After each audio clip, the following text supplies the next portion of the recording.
Hello guys, this is Donan's Movies, and today I got another World of Warcraft top 5. Now in this video, I will be giving you my top 5 WoW evil villains. Now this list is only going to be about straight up evil characters, not debatable ones like Gul'Dan Stormrage or a few others.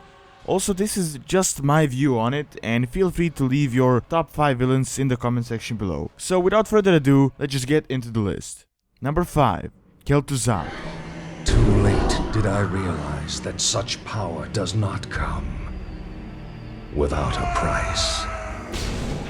Even though people might not think too much of him or see him as a sort of a funny character, in reality he is quite an evil guy. Now originally, Kel'Thuzad was a respected human mage of the current Tor, and soon enough he fell under the Lich King and secretly started a cult of the Damned, which is pretty much the originator for the Plague of Undeath, and pretty much the main enemy of the human kingdoms of Lordaeron, and also what drew Arthas towards the dark path. I mean, he was killed by Arthas when he was a paladin, although later on as a Death Knight, Arthas resurrected him using the Sunwell, and that is pretty much why he destroyed Quel'Thalas as well, so that he could summon the demon lord Archimonde into the world.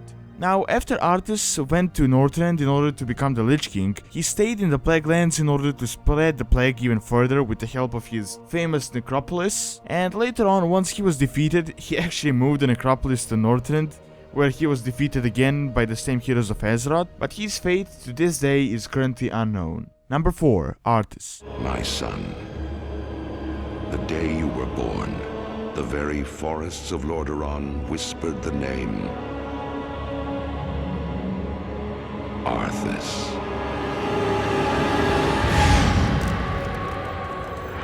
Probably the most iconic villain of the entire game and quite an evil character.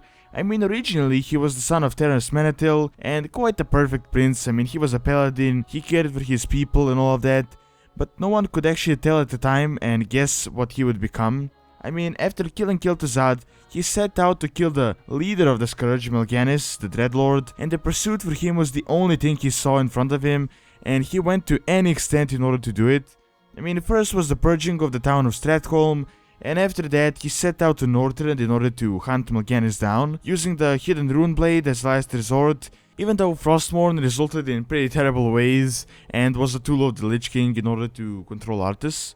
Now, after he became a Death Knight, he killed off all of his own forces and turned them into his own servants, and destroyed the entire kingdom of Lordaeron and became the leader of the Scourge all the way in the icy lands of Northrend.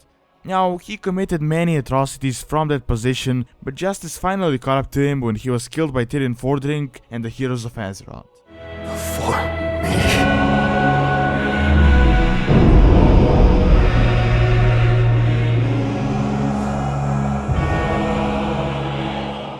Number 3. Gul'Dan. And what, Gul'Dan, must we give in return? Everything. Now, a lot of people might have thought Arthas was more evil than Gul'Dan, but judging by the lore and the story of Gul'Dan, Gul'Dan did a lot more bad things. I mean, he used to be a shaman in the Shadowmoon clan, and was one of the first ones to become a warlock before the first invasion. Now, he founded the Shadow Council, and through it he did a lot of bad things. He manipulated the orcs, and used them only as these tools in order for himself to get more power, and he also created the very first Death Knights, using the corpses of the human knights. Now, after that, he abandoned the Horde and left for his own pursuit of power, finding the tomb of Sargeras, but instead of getting all the power, he got torn apart by the demons inside there, and his life pretty much ended. And even after his death, his skull was used by Illidan in order to gain power for himself. So all in all, he was pretty evil, and probably one of the most responsible for the first and the second wars, as you could kinda say that he was the mastermind behind all of it. Seek to mock me? We'll see who laughs last, demon, when I claim your burning eye for my own. Number 2. Deathwing. My hatred burns through the cavernous deeps.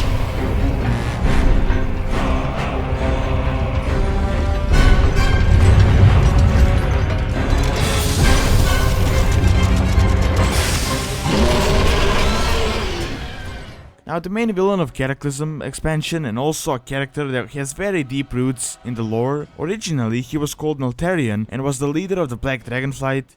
However, he was driven mad by the whispers of the old gods and turned against the other aspects and renamed himself Deathwing, and he also created the Demon Soul. Now in the second war, he infiltrated the Alliance in order to destroy it from within, and also managed to turn his greatest enemy, the Red Dragon Kel'Thuzad, into a slave of the Horde, and he also temporarily allied himself with the Horde in order for him to get to Draenor, although that kinda ended badly, I guess. Now finally he was killed by Troll with the power of the Dragon Soul that he created, and in the end he caused a lot of chaos to the world of Azeroth and even destroyed it recently. And even though he might have been good 10,000 years ago, after that there wasn't a single bit of niceness in him, and he was a fully evil villain. And lastly, number 1, Sargeras. Now a lot of people probably saw this coming, but it is actually true, because Sargeras is one true villain in the entire Warcraft universe. I mean, he is the one who created the entire Burning Legion, and he is pretty much the cause of all of the troubles in the entire world itself. Now originally he was a Titan, and one of the best and the strongest ones as well. He was nothing but good and was always on the front lines fighting whoever would seek to cause chaos, but soon enough he fell into despair and was completely turned 180 degrees. Now, instead of creating a new world and helping the rest of the Titans, his goal was to pretty much undo everything the Titans have created so far, thus creating the Burning Legion. Now, he destroyed many worlds. However, he was stopped on Azeroth, and his current state is unknown. Now, he is presumed to be in the Twisting Nether and even to be alive today, although my honest speculation is that he will return in a WoW expansion in the final assault of the Burning Legion against the world of Azeroth. Alright, that is all I have for this list. As I said, this is mostly my opinion, and would be great if you guys could leave your top 5 villains in the comment section below. Also, any feedback is appreciated, especially on what sort of things you would like to see on the channel in the future, as I do read all of the comments and suggestions, and I do take great consideration. Now don't forget to like, favorite and subscribe, as it really helps out the channel and pretty much is what keeps everything going. And thanks so much for taking your time to watch this video, and see you next time.